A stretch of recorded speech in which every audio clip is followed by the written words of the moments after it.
Eu, como uma voluntária da obra de Deus, tenho que tirar arroz, leite da minha casa para levar para as pessoas no presídio, para levar para as pessoas na Praça da Sé. É, mas a igreja que recebe os dízimos, as ofertas, não tira nenhum dinheiro deles. Então, Vamos assim, relembrar, a até aqui, primeira né? vez que você veio aqui, você estava super quieta, super. Parecia até triste, né? Meio isolada.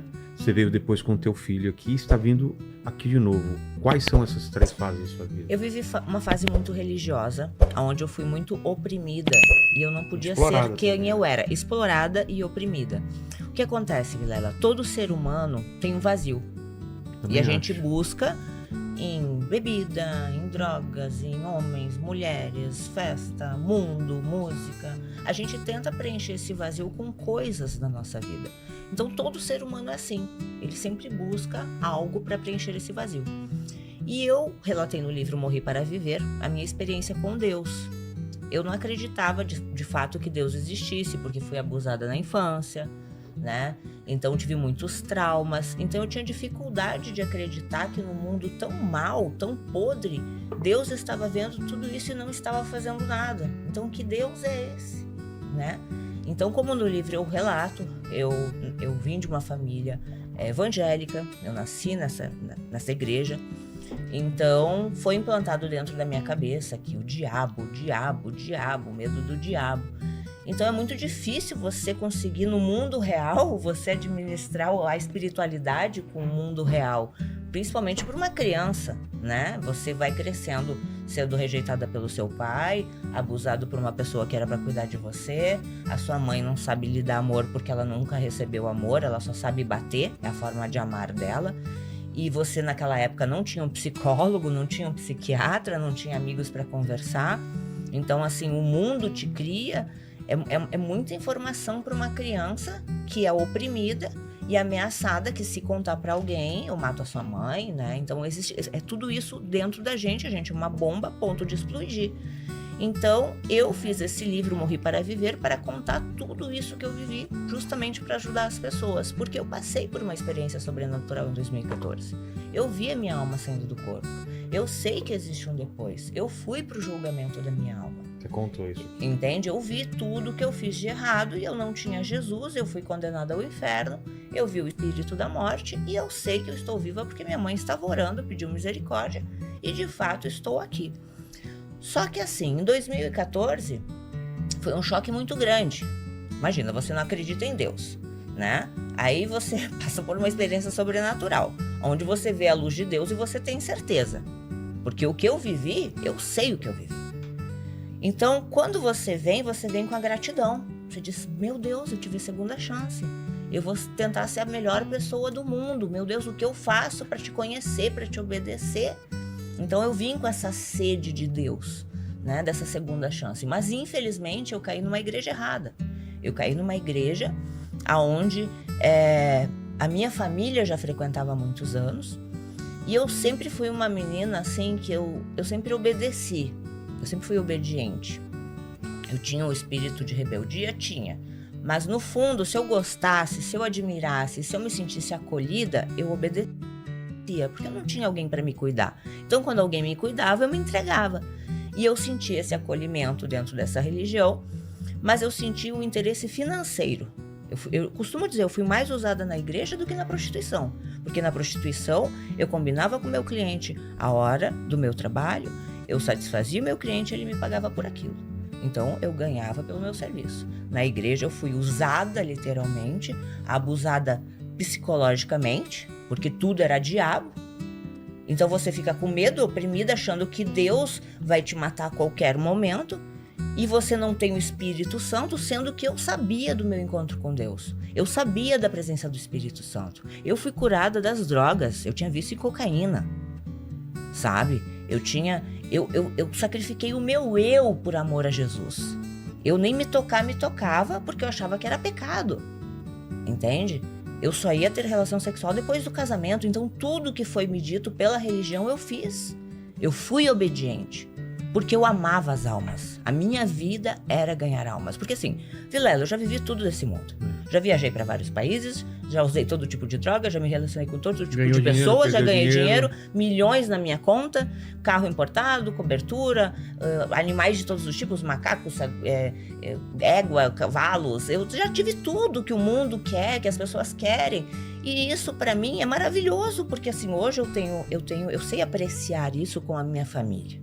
Na época, o meu vazio não se preenchia com tudo isso, tanto que eu pensei em suicídio, sabe? Então, assim, quando uma pessoa chega a pensar em suicídio, é porque ela já não vê mais prazer em nada. Ela já tem tudo e não vê prazer em nada, né? A gente vê pessoas famosas que morreram, né? Sim. Se suicidaram e tinham tudo, diz, mas como? Porque imagina, eu era pobre. Vou ficar rica, vou ser feliz. Fico rica e nada preenche. Então, quando eu tive o encontro com Jesus, que eu sei da existência de Deus, e eu estou viva para isso, porque quando eu estive no julgamento, eu disse, Senhor, deixa eu voltar. Eu vou falar aos 4 cantos do mundo que o Senhor é vivo. Esse é o meu propósito. Por isso que eu não tenho medo da morte, Vilela. Eu não tenho medo de ninguém. Eu enfrento igreja, enfrento bispo, enfrento jogador, quem for, eu não tenho medo da morte, porque eu sei que o dono da minha vida é Jesus. Eu sei que eu estou viva com um propósito. Então, quando aconteceu isso, em 2014, eu me converti, eu fui batizada com o Espírito Santo, eu fui para a igreja, eu me tornei uma pessoa muito religiosa, eu me tornei um fariseu. Porque assim, eles ensinam tanta santidade que tu te acha tão santo a ponto de ser melhor que o outro. Julgar. E tu impõe às pessoas a tua fé. Na minha casa, ninguém mais podia ouvir pagode. Na minha casa, não podia mais comemorar aniversário. Porque a religiosidade, como eu estava sendo doutrinada para ser uma missionária, né? Eu estava doutrinada para ser missionária, porque lá só pode assim, tu só pode servir naquela igreja se tu não tiver nada no teu nome. Então, primeiro que eu tinha que me desfazer de todos os meus bens para servir lá. Só que eu não podia dar para minha família, tem que dar para Deus. Deus é o que? Um CNPJ? E eu comecei a ver coisas que eu não me agradava, porque eu pensei assim, peraí, eu como uma voluntária da obra de Deus, tenho que tirar arroz, leite da minha casa para levar para as pessoas no presídio, para levar para as pessoas na Praça da Sé, mas a igreja que recebe os dízimos, as ofertas, não tira nenhum dinheiro deles. Então assim, peraí, além de eu dar meu dízimo, além de eu dar os meus sacrifícios, eu ainda tenho que tirar a comida da minha casa para levar para as pessoas? E que obra de Deus é essa que não tira dinheiro para ajudar as pessoas? Sim. Que quem faz são os obreiros. Sim. Então eu comecei a me questionar muitas coisas que eu estava vendo, que já fazia muitos anos que eu estava lá. E eles me disseram assim, agora a gente quer você na política. E eu digo, não, mas o meu chamado é ganhar almas, eu quero ser missionária. Não, vou ser mais útil fora do que dentro. Nossa. Aquilo rompeu a minha alma, rasgou a minha alma, rasgou. Porque assim, eu não me via na política, até porque eu amo os gays. Eu amo os gays, eu tenho um amor pelos gays, assim, de mãe. Porque eu vejo que muitos, eles já nascem rejeitados pelas mães religiosas nojentas que são capazes de mandar o filho embora porque o pastor disse que o filho é do diabo. Deus fez tudo perfeito, Deus não faz nada errado. E eu tenho certeza que Deus, sendo uma trindade, porque ele é 3 pessoas, tá?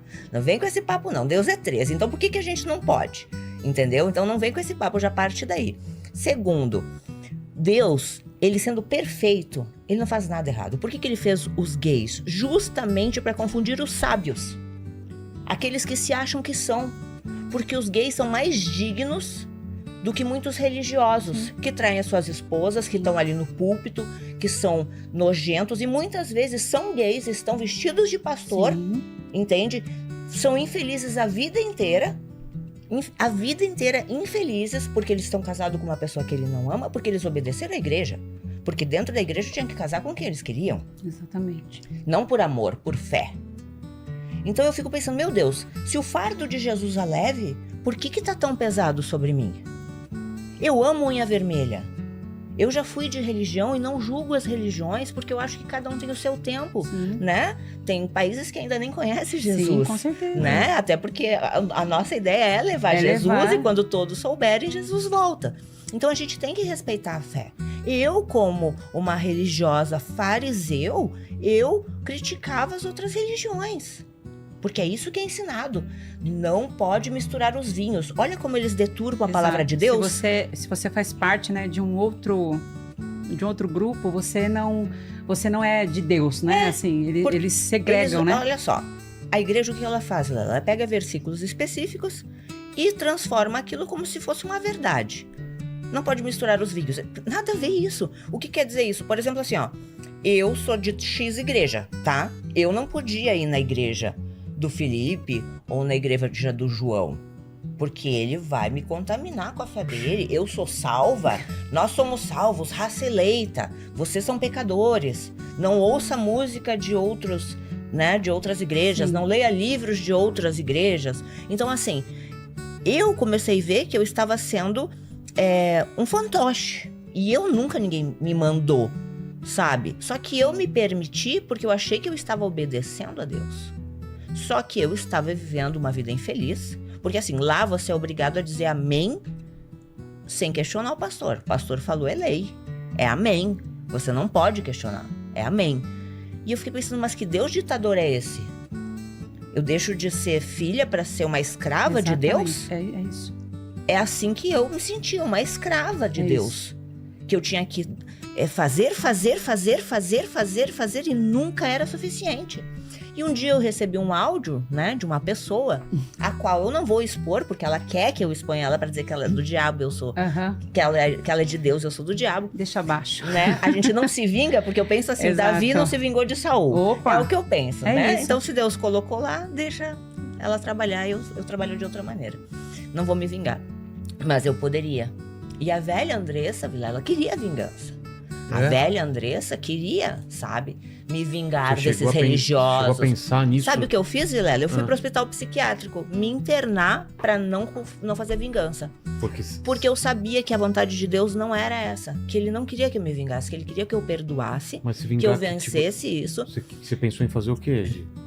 Vilela, eu tenho muitas coisas que eu poderia destruir com a vida de muitas pessoas, de documentos, áudios, coisas que eu poderia falar. E eu não sou uma pessoa assim.